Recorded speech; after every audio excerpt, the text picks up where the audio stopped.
It's time for breaking bread with Papa. Hey, don't you know? Hey, it's sourdough. Hey, it's time for breaking bread with Papa. Hey, don't you know? Hey, it's also a show. Hey, everybody. Welcome to another edition of Breaking Bread with Tom Papa. I am Tom Papa. Thank you for joining me at the table.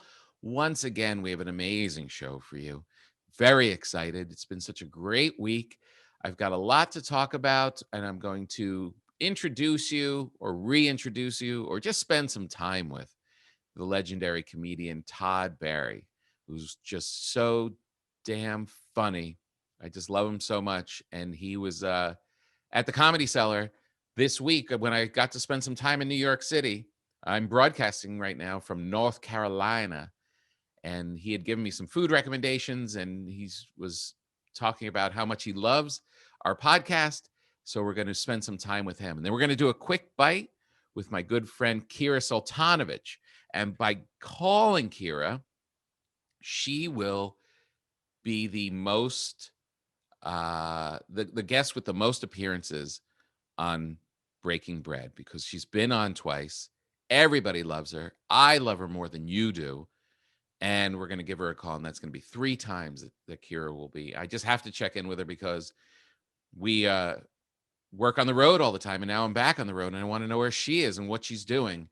And I just adore her, and I miss her. So we're going to do a quick bite with Kira Soltanovich as well. We'd like to thank the good people at Credit Karma who are sponsoring our show today. Credit Karma has always been there to help you make better financial decisions, and now they want to help even more with Credit Karma Money Spend Account. You can be rewarded for good money habits. So listen to this. Right now, if you visit creditkarma.com/winmoney, you open your free account and you start winning instant karma. Go to creditkarma.com/winmoney to sign up for free and start winning instant karma.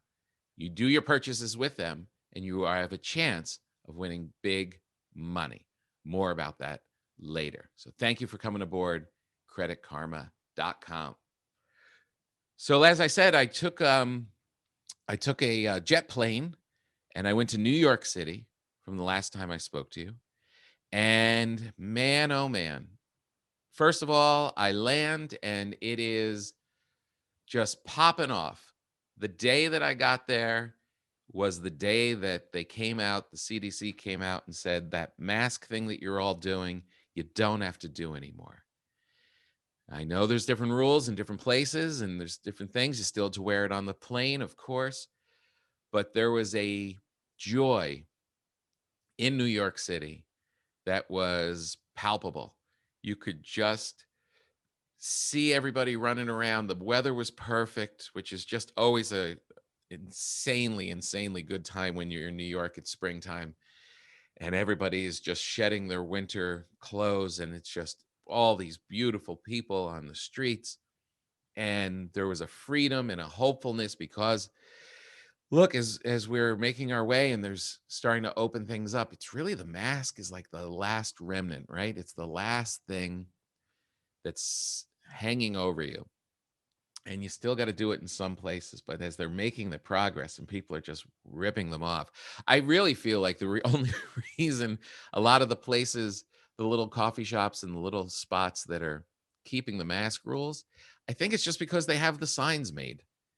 They had to make signs saying mask up, social distance. They put those little stickers on the ground, and we have to all follow the rules. And they spent a lot of money and a lot of time telling their employees what to do, getting the signs, getting the decals, putting them on the windows. And now it's all freed up. And they're like, oh, we just made the signs. We spent all this money. Let's just let people wear masks when they come in. But there was a joy, and I'm sure you're feeling, and depending where you are in the country, there's probably, I'm talking to some people who haven't worn masks in a long time. But for the spots where I've been, it's been pretty strict. And now that everybody's starting to come out, it was really fun. And being in New York, really important to have your mask off because I ate my face off. I went crazy I went to Il Doro, which is this great little sandwich shop.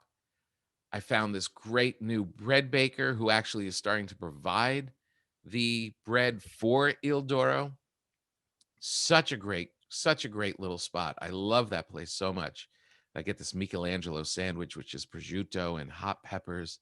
Oh my God, it just brings you to your knees. And it's definitely not something you should be eating in the middle of the day. You shouldn't be eating a prosciutto and cheese and hot pepper sandwich that's bigger than your head in the middle of the day.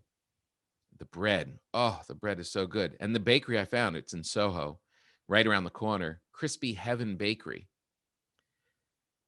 Just opened, little shop, doing it the right way. I walked in there, I got a baguette. They just had everything done the right way. They had sourdough, they had the artisanal breads.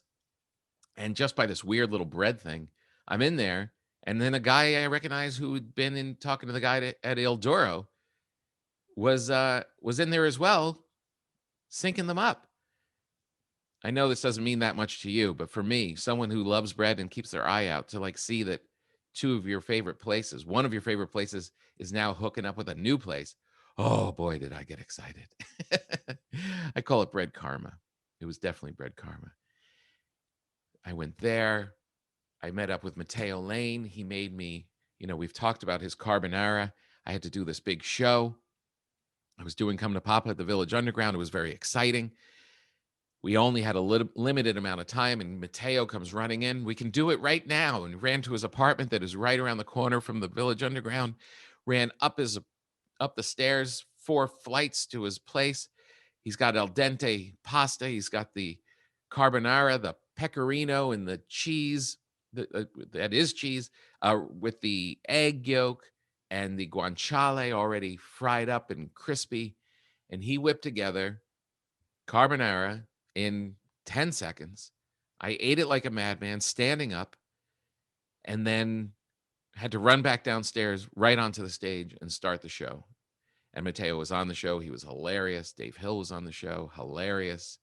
Morgan James, amazing. Her husband, Doug Womble on guitar, tremendous. But I really needed a nap. I drank, I think, 6 bottles of water during the show because I was so filled with salty guanciale and pecorino cheese. Dumb thing to eat. But when you're in New York, same night, that show's over. I go to Gene's, an Italian restaurant with Dave Hill. It's one of our favorite places. You just have this amazing martini. We're sitting outside. The show is over. It's a beautiful New York night. We've got martinis coming out. We've got Chianti. We've got chicken parm. We've got chicken. This might turn you off, but Dave loves this chicken liver appetizer, this pate with these crunchy little pieces of bread. I couldn't stop eating. I tried to work out. I did one thing of yoga on my floor in the hotel, and I just fell over and fell asleep. But that's what New York is, and it was so great because I had gone through there in September. There wasn't that joy, and it's great. It's amazing, but it's also going to make me gain 200 pounds, especially when you're visiting. You just roll in. It's just like everything is just there. Oh, so great. And now I'm in North Carolina, where I was like, should I try and find a biscuit? It's been nothing but biscuits. Everywhere I turn, there's a biscuit. There's a biscuit on my desk right now. I literally went to go get coffee, and I said, can I have this little thing? And they're like, yeah, sure. It comes with a biscuit. Oh, I just dropped it. It comes with a biscuit. There's biscuits everywhere down here. So wonderful. So wonderful being in in a city I haven't been in a long time. That part, man, I really miss that. Just seeing other people. Oh, so great. All right. Enough of my yapping. Get out there. It's springtime. Enjoy your life. It's all opening. It's all starting up. Go eat some stuff. And then I went for a run today. I got back on track and sweated it all out. Why?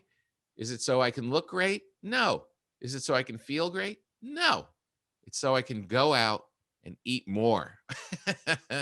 And Todd Barry has a restaurant recommendation.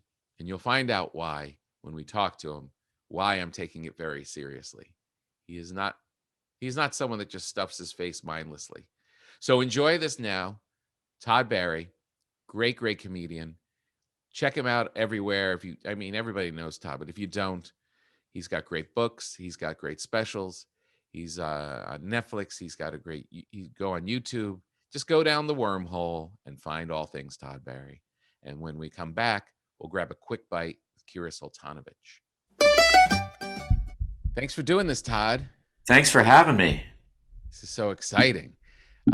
We had a wonderful couple of days together with our rendezvous in New York City before I got on the road and went to North Carolina, where I am right now. I know, and I told you where to eat there. I know, and we discussed a lot about going back on the road and how to eat and how to find good coffee and all the rest of it. And so I'm just going to start off with a conundrum, because I always ask you for advice. Okay. You recommended a place. I'm in Raleigh, and you recommended a place called Pools. Yeah. But they open at 4, which is a tricky time for a comedian who has shows that starts at 7:30. Because that's pretty hearty food, so I don't know if you want all that in you. Right. But then again, maybe is this the conundrum, or did I get ahead? This is the conundrum. You went right to it. You know exactly what I'm wrestling with. Pre-show eating's always, because sometimes I do these venues where we'll order you food, like, and I'll go, yeah, give me chicken pad thai, and then I'm like, I'll just eat half of it. It's like, you're not gonna eat half of it. And then, but usually when I'm on stage, I forget whether I'm full or hungry. So there's that. But you also don't want to be like overly full or. Yeah. I would say 4 o'clock is kind of shows an 8 o'clock show. 7:30 show, so it's 4 o'clock, and it's about 15 minutes away. I mean, how do you usually eat before you go on stage? Not normally, but I don't know if that's a superstition or if that is a real physical, like, is it going to mess up the show kind of a thing. Yeah, I mean, I don't know how it would mess up unless it went, not to get graphic, if you suddenly have to go to the bathroom because you ate so much, but. I know, which has never happened in my entire career. Yeah, me neither. I don't know, man. I think the question is, would you enjoy your food, or would you be too like, right? What am I doing right now? Well, the problem is also 4 o'clock, so they open at 4. You get there, and then you're in a puzzle of, do I go back to the room, get ready for the show, and go to the show, or am I just rolling from a restaurant to the show? When I leave at 4, am I just out for the night? That seems yeah. Weird. It depends on how. You're pretty autopilot with your performance, right? You're locked in. I didn't mean to say autopilot. It sounded insulting. You sleepwalk through it, right? No, I mean, you got it pretty memorized and tight, right? What you're going to do? Much. Well, but no, the reason I'm out here now is because we're free, and I'm working on a whole bunch of stuff. I don't know. I just think, you know what? Maybe take a chance. Yeah. Look at their menu and see if they're right. See what sounds like a good pre-show. Yeah. When we were in the city, we were sitting outside the Comedy Cellar, which is in their big outdoor French bistro seating. Yeah. Which is, it's trying to replicate that. That's not why they were doing it. They were doing it because you needed outdoor seating, but it has this kind of fairy lights, and it has this ambiance. Like, this could be really nice if it wasn't filled with 700 kids from the village. And there's sirens, and then there's those guys with the really cool motorcycles that they make so loud that they're waking up everyone around them, and they know that, but they don't care. I don't understand those people at all. I got out of the show here in North Carolina last night, and this car just goes by, and as soon as he's like passing the crowd milling around outside, wah, wah, wah, wah, wah, wah, wah. It's like, everybody hates you, right? Don't you realize? Not one person's going, wow, that guy's cool. It's infuriating. And also, like in New York, you might be waking up like an old lady who you drive. I can handle it because I'm a young man, but like there might be an old lady taking a nap 5 flights above, who wants to be able to sleep. or a baby. I know, or a baby or a family. It's just, oh, what morons. Well, we were sitting out there and you were showing me that your map technique of finding good coffee Oh yeah. near your hotel. Do you want me to elaborate, or do you want, Sure. or were you about to talk? Yeah, no, go ahead. Uh, well, what you do is, this is a good way to choose a hotel or see if you got a good hotel, is you just take the address of the hotel and you plug it into Yelp and put in coffee. And if you're like within, 0.8 miles of a coffee shop that looks good, then you're probably okay. Yeah. Ideally, you want it to be like 0.2 miles. I know. That 'Cause point then you know three, you're in the like, heart of it. then you're really comfortable. If anything close to a mile, that's now you're working out. Right. Then you're like, I might be on a highway for a little bit here. There were 2 coffee places near me this morning when I woke up, and I was a little confused. I didn't have my phone with me because I actually went for a run. Oh my God. Yeah, I exercised. And so I was kind of out there without guidance.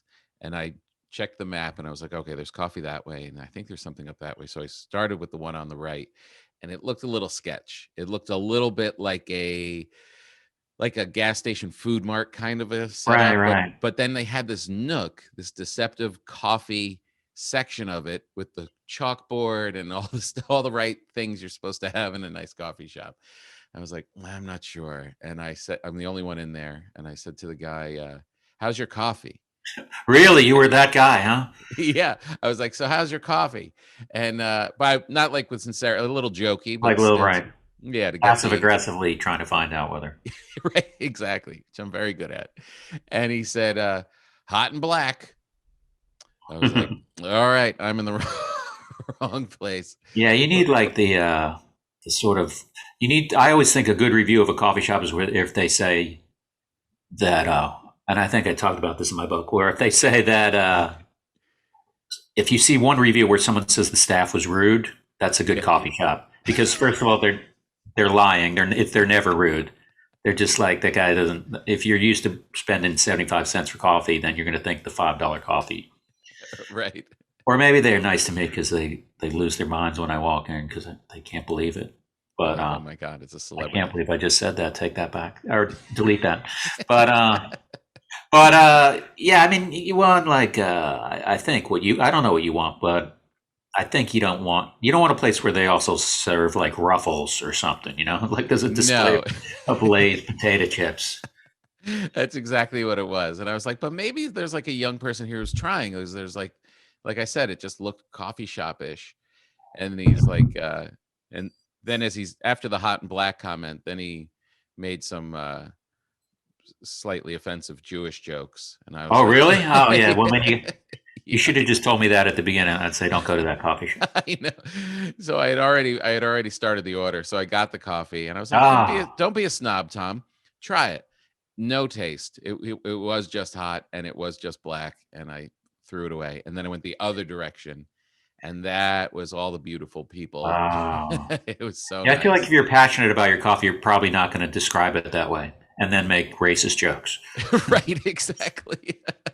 It's like his son had started it and then left because his dad was too racist and he was left with it. I'll give it a shot. Oh, man. Hot and black. Where are you leaning towards as far as this dinner?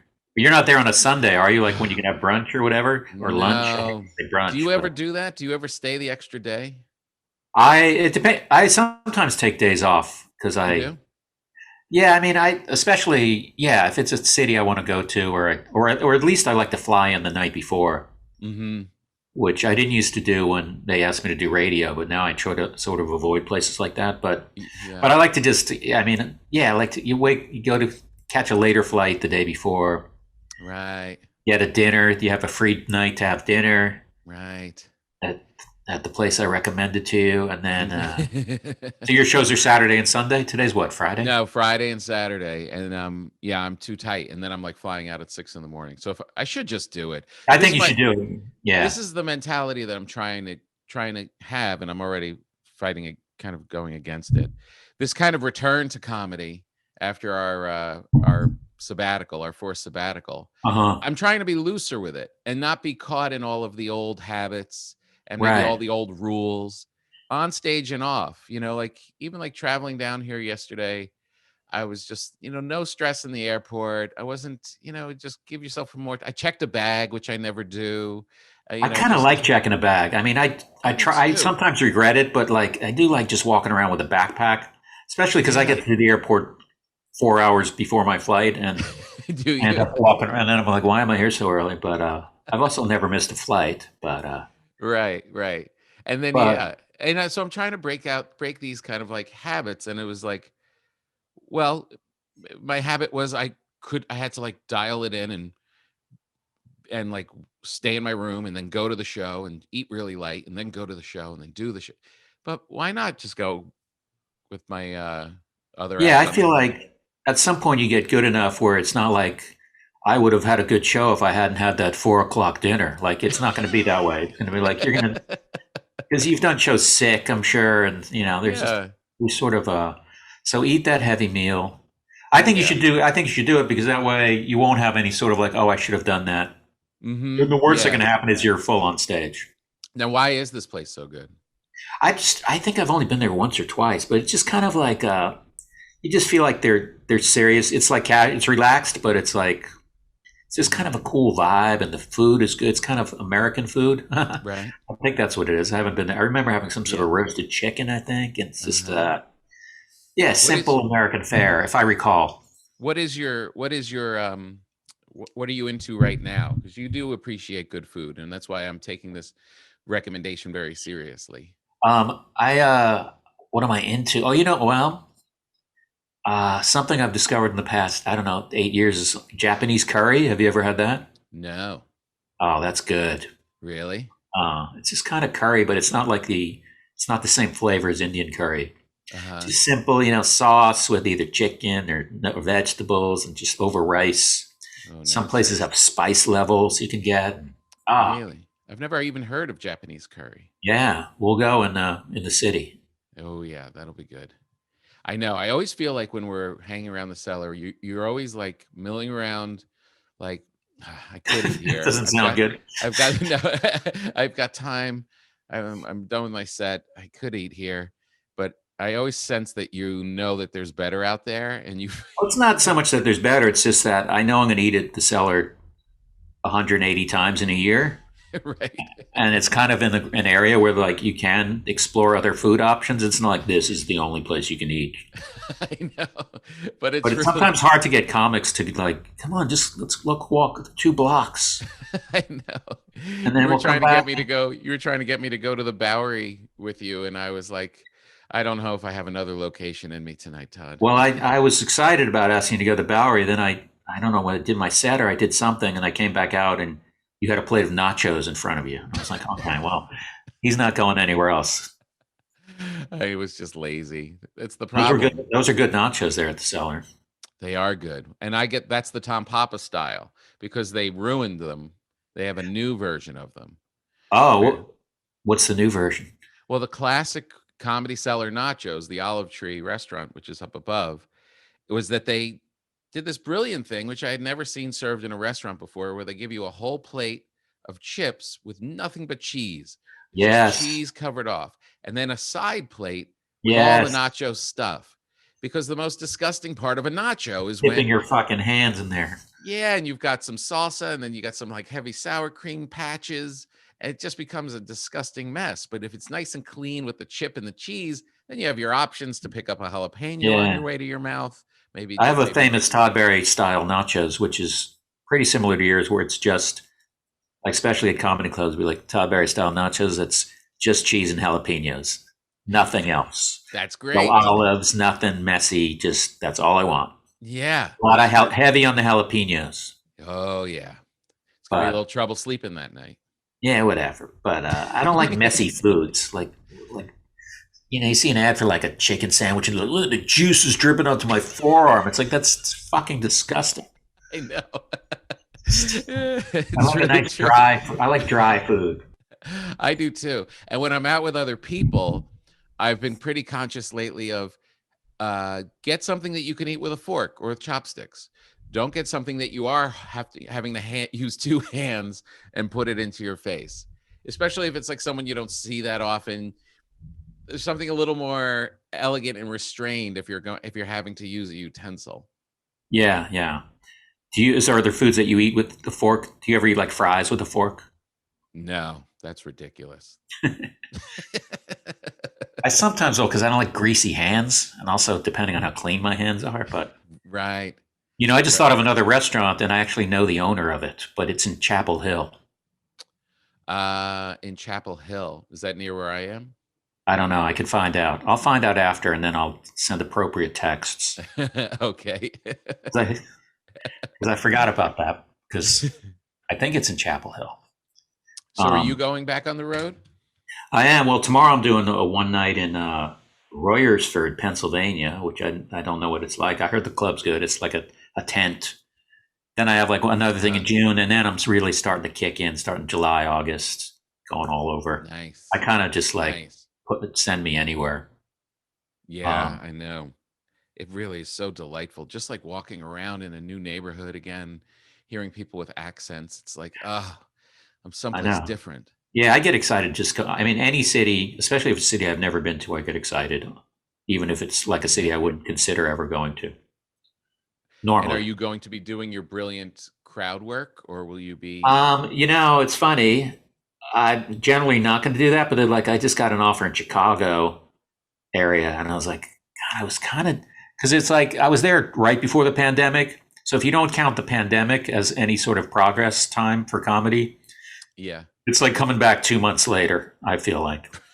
Right. And it's like, I'm not ready to go back to Chicago. So I go, I'll do crowd work shows, and like I'm doing them like in Evanston, Illinois. So that way I can still make money and still make people laugh without having them go, this is the show I saw a year ago. What I mean is I have a brand new hour every 6 months. Right. What about you? Do you have a lot of new stuff? Oh, go ahead. I do have a lot of new stuff. A good amount, but not like last night when I was doing it, I was recording it and I did like an hour. I was like, that was good. But then when you see, like, I was doing some crowd work within it, I probably did, I don't know, 12 minutes of crowd work also. So, I don't think I have as much great stuff as I thought I did. But it's got to be pretty freeing rolling in knowing that it is just crowd work. It's surprisingly, it sounds like, I think to some people it would sound like, oh, that's way harder. To me, first of all, I don't have to, all I have to do is take a shower for my show. I don't have to look anything over. So great. And then I think it's just because it's surprising to me what's going to happen. So I get a little more excited than like, here's that joke I've done 150 times. Well, 150, that's not a lot, but like 100,000 times. Right. I mean, not that I don't like telling good jokes and writing good jokes, but I mean, there is something brilliant at it. But that's the kind of the thing. Like, coming up, there were people who you would see doing a lot of crowd work, and you knew it was because they didn't have material. And you were the rare combination of, you write brilliant jokes. I actually have strong opinions about. I hate when comics do crowd work on a show, with rare exceptions. But like if they're like going on before another act. You mean like just like at the Cellar kind of a thing? Yeah, I mean, I just feel like, especially if you have 15 minutes, you should be. I feel like, I hate to say what you should be doing, but work on something. Don't dick around. Right. Yeah. And then do it 27 years, and then do an entire special where you just dick around.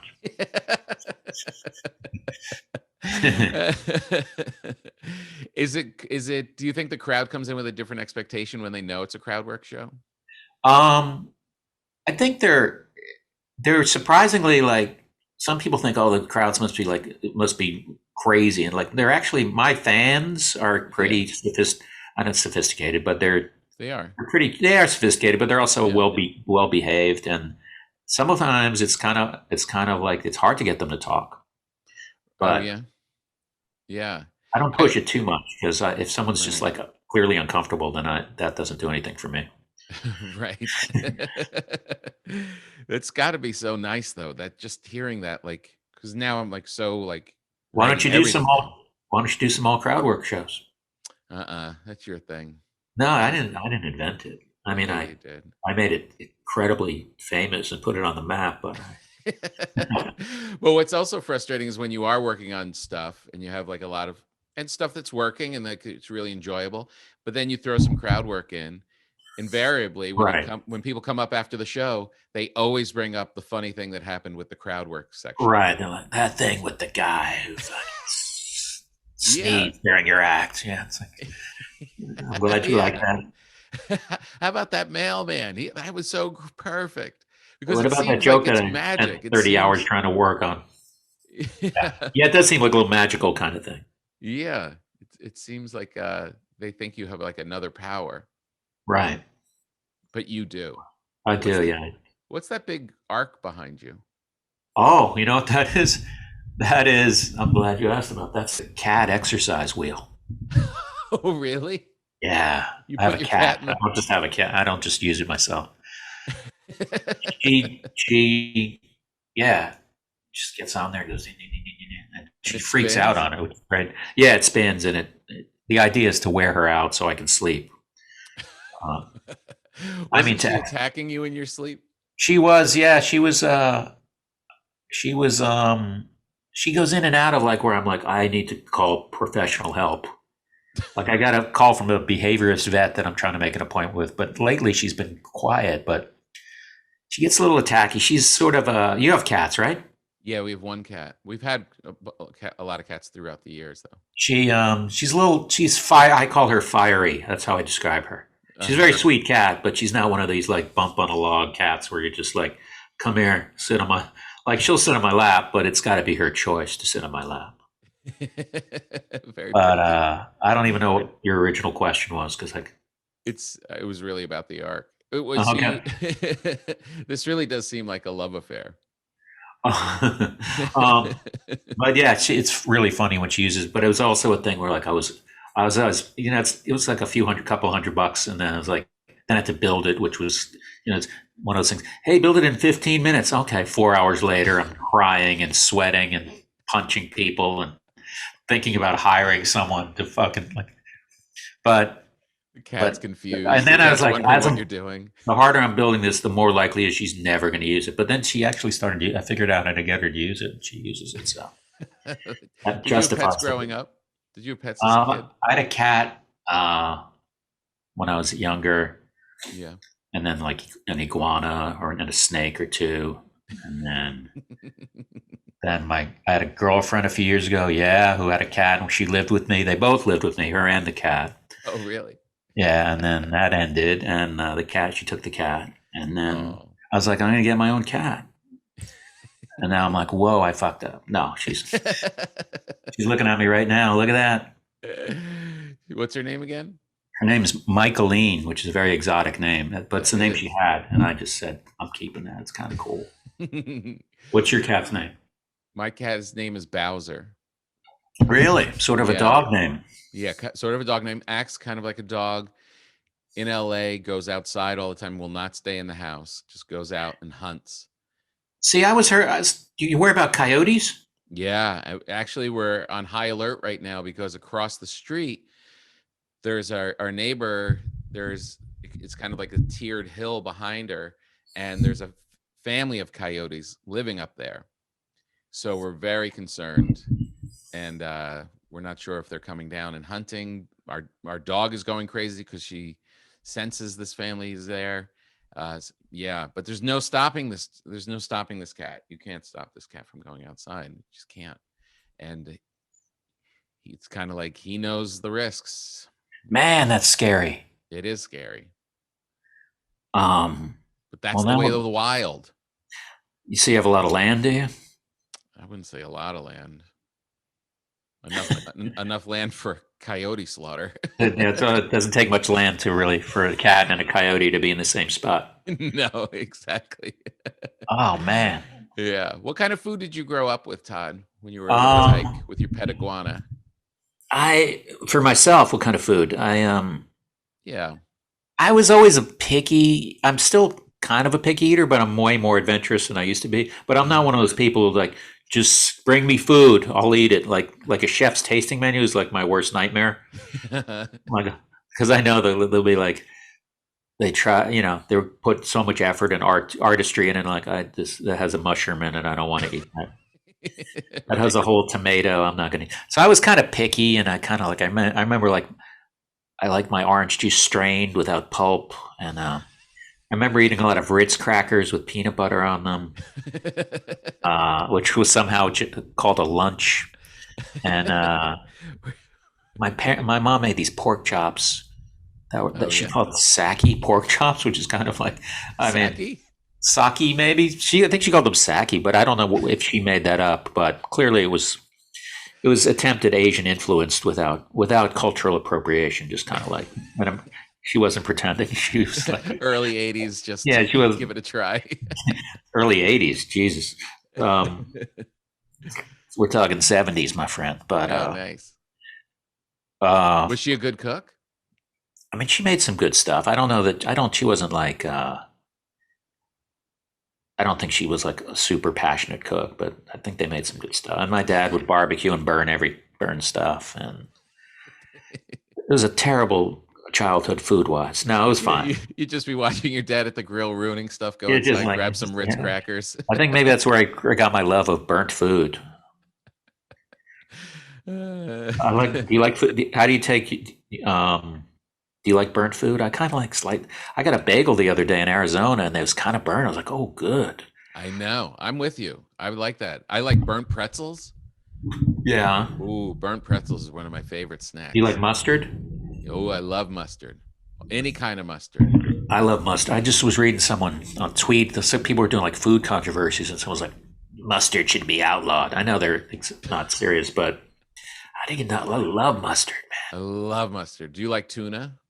Ugh, see that I've never tried canned tuna in my life, not once. Never? Never tried egg salad in my life. Never tried a hard-boiled egg. What? Yeah, there's just certain foods that I'm like, I don't need to ever try that. But I've tried 2 oysters in my life. 2?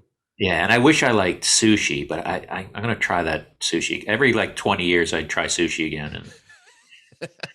And you're so close. You're there with the Japanese curry. I know. What is it? The rawness? Is it a texture? It is the texture thing, and else. Yeah, I mean, I think, but it's one of those foods. Like some foods, I'm fine not ever eating, but sushi, I feel like I have friends who just love it so much, and it'd be nice to go. Let's go get sushi. Yeah, it's good. But there's also like, isn't there a lot to learn about the technique and not like dipping it and being an ugly American about it? No, says the ugly American. Yeah, I'm an ugly American. I don't know how to do everything right. Yeah, I don't do everything right. I'm doing my best. I'm trying. It seems like you would love sushi, but it seems like you don't like raw kind of things. If you're not eating a hard-boiled egg, never. I like raw vegetables better than I like cooked vegetables, I think. Mm-hmm. Except for I like a nice roasted carrot, though. A roasted carrot's good, but raw carrots. Last night after the show, I didn't feel like really eating, so I just had some vegetables. I had some raw carrots and celery and broccoli, and I was like, "This carrot, they really figured this thing out." This like the broccoli's too intense. The celery's not enough. The carrot's right. But then you hear about the carrot, and it's like, "Oh, that's not a good vegetable to eat." Okay, that doesn't count. Okay. Do they say that? I think I've heard. I feel like any vegetable that you find yourself suddenly enjoying, they're like, "Oh yeah, that when we say eat vegetables, we don't mean carrots." I mean like, which ones do you hate? I hate lime beans. Oh, you got to eat a lot of lime beans. Isn't carrot? I mean, I thought there's a lot of sugar in carrots. I think. Oh really? Oh, I don't know. Yeah, that's probably why I'm enjoying them. It's a vegetable, and it's big and bright. That's the big thing: is you're supposed to eat really bright colored vegetables. And I'm 99% sure someone is going to correct me on what I just said about carrots. We're going to get an angry. I look forward to that Instagram message. Carrots are actually good for you, you fucking idiot. I'm a nutritionist. Okay, you're right. I'm sorry. I'm just shooting my mouth off on a podcast. Sorry. I shouldn't just speak. I have to know everything. The particular part of you I'm struggling with, because you seem, but you know what? That's the thing. Like, I get a sense from you when we're in New York, like you've sought it out. You're thoughtful. That's what it is. You're thoughtful. Like you're not just going to be like, yeah, let's go over here and try this place. You'll be like, no, I've checked it out. My hands aren't going to be greasy. The people are nice. Are you saying that I'm a little too prepared when I go out to eat or something? Not too prepared. I think that's why I trust this is why it's driving me crazy about going to this restaurant, because I know It's not like it's not like some. It's not like I don't know. Name a comic. Colin just going, yeah, go to that place. Colin, he's like he eats pizza and that's it. It's old Colin. Pizza and Diet Cokes. He's never tried anything other than pizza in his life. My father-in-law hated canned tuna, and he hated mustard. And Oh, he saw me one day making canned tuna with mustard instead of mayonnaise. And oh man. he, I would say if I was going to be forced to eat canned tuna, I would go your recipe. Yeah, it's good. You ever have mustard on sweet potatoes? Oh man, that's good. No, And grilled cheese, it's great on. really? Oh yeah. I mean, Like just imagine that. Just like dip it. It's good. Just like a brown mustard, like a. Any mustard has, Dijon. What's your opinion on the yellow mustard? The yellow hot. There's really no mustard that I don't like. So, Uh-huh. but I mean, I feel like some mustards are like if I had, like grilled chicken, I probably would want a Dijon mustard. Mm-hmm. But if all you had was yellow, and I'd be like, it's not going to be bad either, honestly. But I just made a chicken dish. It was chicken thighs, and you took brown chunky mustard, like the grainy, yeah, the grainy one, and you chop up garlic and paprika, mix it in the mustard, coat the chicken with that mustard sauce, and just oh, that sounds good. Oh, so good. Why chicken thighs? See, I feel like that's another place where they're like, everyone knows chicken breast tastes better, so you really should be eating chicken thighs because they're fucking juicier. Fuck that. There's nothing more depressing to me than a chicken breast. It's just so. Oh, really? Oh my God. It's like bland. There's not. Once you get to the thigh, you're like, oh, why was I a breast man? I feel like the thigh. I mean, I can eat thigh, but it's just kind of like a little slimy. It is a little slimy, but it's got more flavor to it. It's a little darker. Is that true? Mm-hmm. Yeah. I'm gonna have to just politely disagree with you on this. It's the first and it's the first food fight of the podcast. I'm gonna go to your restaurant today, and it's gonna be nothing but chicken breasts. So you have all day tomorrow, right? I do. I'm gonna find you something. Yeah, I need a lunch place. I mean, to do like the 1 o'clock is perfect. Yeah, I'm gonna find you a place. You have a big lunch, you come back, you recover, you go to the show. But again, I'm trying to break those old habits, trying to be loose with it. I'm gonna ask a friend, and then they might ask to be on your guest list, but it'll all work out. It'll all work out. That'll be fine. All right, Todd. Well, thank you so much. This is it? This is it. Oh my God. I wanted to talk about desserts. No, I'm joking. Thanks for having me, Tom. This was really very cool. I can't wait to come back to New York. This trip really, I spent 2 nights with you, and we had such a nice time, and seeing everybody and doing spots. It was just like in New York, the weather was perfect. It was one of those trips that makes it tough to get on a plane and leave town. You think you might move back? Yeah, I think so. All right. To some degree. Well, we'll find a good place to eat when you move back. Yeah, we'll go for sushi and chicken thighs. All right, man. All right, buddy. You're the best. Thanks a lot, man. All right. Talk to you soon. Bye. Who doesn't want instant gratification? If you're looking for satisfaction, there is no need to wait. With Credit Karma Money, you could win cash reimbursements for debit purchases. Credit Karma Money is a brand new checking account where you can win cash reimbursements just for making purchases. Just pay with your debit card rather, and if you win, you'll be notified on the spot, and your instant Karma cash will be added to your spend account. So you're buying stuff anyway. Use the Credit Karma debit card, and you can actually win money as you're making your purchases. Come on, what more do you need?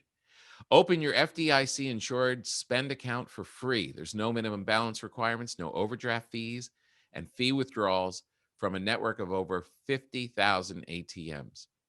Right now, if you visit creditkarma.com/winmoney to open your free account and start winning instant karma. Go to creditkarma.com/winmoney, sign up for free, start winning instant karma. Look, you're out there, you're spending, all right? Look, you'll make certain purchases to get miles. You'll do certain purchases to make sure that you end up getting points for whatever hotel chain you're involved in. How about this one? Spend money and have a chance to win right on the spot. That's creditkarma.com/win money. Instant Karma is sponsored by Credit Karma. No purchase is necessary. Exclusions and terms apply. See rules. Banking services provided by MVB Bank, Incorporated, member FDIC. Maximum balance and transfer limits apply. creditkarma.com. And now let's get out the phone and give a call and grab a quick bite with the lovely and talented and always funny Kira Soltanovich. Kira. Tom. Oh my God, I miss you. You know, I'm being 100% honest right now. I was about to text you before you texted me and let you know that I was eating Indian food while drinking coffee. That is disgusting. But I mean, it also makes sense at the same time. You have to admit. I don't think so. I literally. You Just have took a two think. things. You took two things I loved and put them together. Yeah. And made me not like either of them. Nom, nom, nom, nom. Where are you Delicious. doing this? I'm doing this in my backyard. Can you still hear me? Yes. Okay, good. I'm having leftover Indian food and a cup of coffee, hiding behind a Buddha. I bought a Buddha from my backyard so I could hide behind it, and it's working. So your family doesn't see you? Yes, it is working. Get yourself a big Buddha. Get yourself one. It's worth every penny, parents. I've got a new one for you. Go back on the road. I'm in North Carolina. I'm in a pretty horrible Hilton hotel, and there's the air conditioning is on and off, and I could not be happier. Exactly. but you have adult adjacents. Like they're fine. I'm still wiping butts. So I know, but you know what? It's not going to get better. It's not going to get easier. They're going to get bigger, and they always say bigger kids, bigger problems. Bigger butts, I guess. Yeah, they just they're more intelligent. They can see better than you, and they use it all to their advantage. And it doesn't get that much easier. The physical part of like what you're doing, chasing them, wiping, all that stuff, that goes away. And then they just torture you mentally. They act like they live in a retirement community. It drives me crazy. They wake up and they're like, "What activities do you have planned for us today?"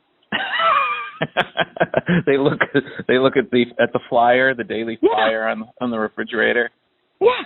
And they're like, "So what?" I go, "I'm not a cruise director. What are you talking about?" Like,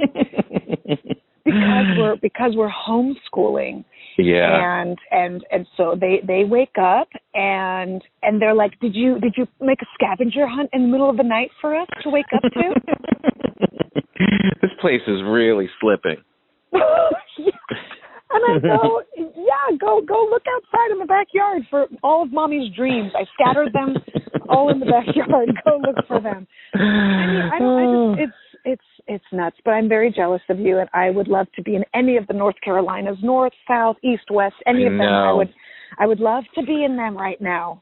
I know. I really was thinking about you because this is kind of the first. I mean, I went out and did like a one night in Omaha and Kansas City and different places like that. But this is like the first time I went to New York and did shows, and I came to North Carolina and doing shows. Like the first time in the rhythm since we were at the end of our tour in Washington State in Walla Walla when you and I were racing against COVID that was just landing on the shores. Exactly. And so now that I'm back in the rhythm, it just made me think of you, and it's like we've got to go back out and do something. We got to do it. I don't care if it's in West Covina. Honestly, I will even take South Pasadena at this point. I'll go anywhere. Anywhere. Do you remember that gas station restaurant we ate in?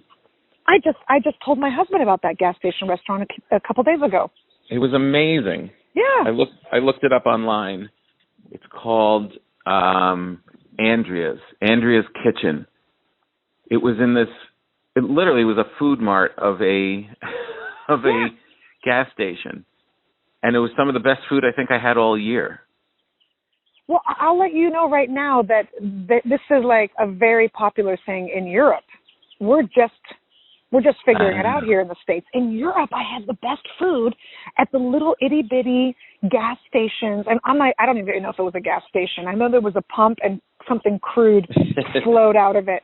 But then they give you like, have a cup of coffee while you're waiting for your gas to pump. And I was like, what is this magical syrup you just poured in my face? It was the best coffee I've ever had. What is at a gas station, like in the south of France? And you're like, this coffee's delicious. Can I have a pineapple with it? Can I have some tikka masala? You know what would go well with this latte? You gotta try it. You know, honestly. How many coffees do you have a day? I try to do 2. Sometimes I might do 3. Okay, that's not a lot. If I have a Buddha that I can hide behind, maybe 5. I've been really trying not to do as much. So I'm drinking a lot of teas. I'm doing like 17 teas a day. It's too much. Maybe we shouldn't go on tour again. No, I don't. Please, I don't have to. The teas are gone. You say the word, and the teas are forever gone. There's no tea on my tour. I'm trying. I don't want to drink so much coffee. And then I'm doing like some magnesium gummies. I'm all over the place. I'm all over the place. They make me tired. I get some more coffee. It's ridiculous. It's so and they funny. also, much like Indian food and a latte, they make you go to the bathroom. So I'm busy. I'm very busy throughout the day. I have a lot going on. I have my magnesium juice. This all sounds like a cry for help. This all sounds like I've got to look at the calendar and come send a car and get you out of there. I will tell you, I thought about you when I was naked with Koreans recently. Oh, really? I was in Vegas and their Korean spas are fully open. Fully open.